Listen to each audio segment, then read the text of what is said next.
এই যে প্রবলেমটা দেওয়া আছে, এখানে একটা হলো সিলিন্ডার আছে, একটা হলো সিলিন্ডারের ভিতরে একটা চার্জ আছে কিউ।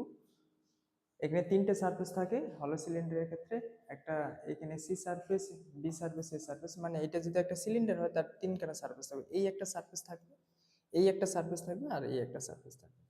কোশ্চেনে দেওয়া আছে phi B flux through the surface B surface, মানে যে এই সারফেসের মধ্যে দিয়ে টোটাল ফ্লাক্স ফাই বলে দিয়েছি। কোশ্চেন বলেছে what is the flux through the surface, এই সারফেসের মধ্যে দিয়ে ফ্লাক্স কত হবে। এই যে প্রবলেমটা করার জন্য আমরা গস ল ইউজ করব।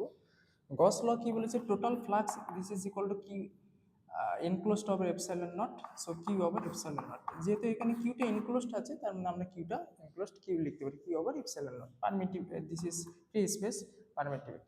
ফাই টোটাল, এখানে কতগুলো ফ্লাক্স কতগুলো সারফেসের মধ্যে দিয়ে যাবে, সো দিস ইজ ফাই এর মধ্যে দিয়ে যাবে, ফাই সি এর মধ্যে দিয়ে যাবে, ফাই বি এর মধ্যে দিয়ে যাবে। This is equal to Q over epsilon not.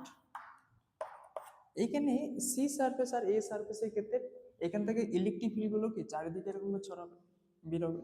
তার মানে এ সারফেসের মধ্যে টোটাল ফ্লাক্স ইলেকট্রিক ফিল্ড আর number of electric field C সারফেসের মধ্যে total number of electric field same.